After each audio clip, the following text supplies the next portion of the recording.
Hi everyone, welcome back to Webtech Tutorial. Today I'm going to be showing you how to add funds to eToro app. So watch the video till the end and don't forget to subscribe to our channel if you've not yet. Press the notification bell icon so that you'll never miss another upcoming upload from us. Now let's get started.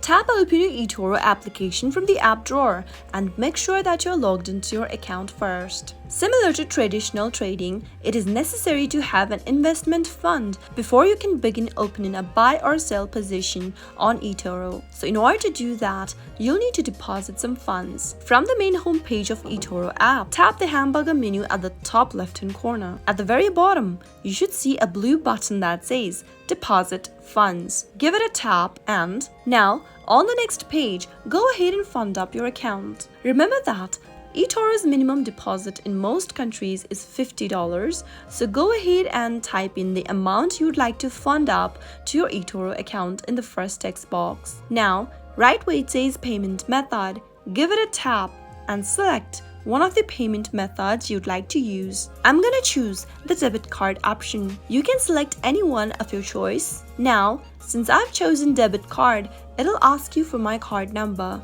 Go ahead and type in your card number in the text box. Once you enter your card number, go to the next field and type in your expiration date. Now, type in your 3-digit CVV number and go to the bottom of the page and type in your name on the card. Soon after you type in your CVV number, tap on the deposit button at the bottom of the page. Once you tap on deposit, you'll be able to deposit some funds or add some funds to your eToro account.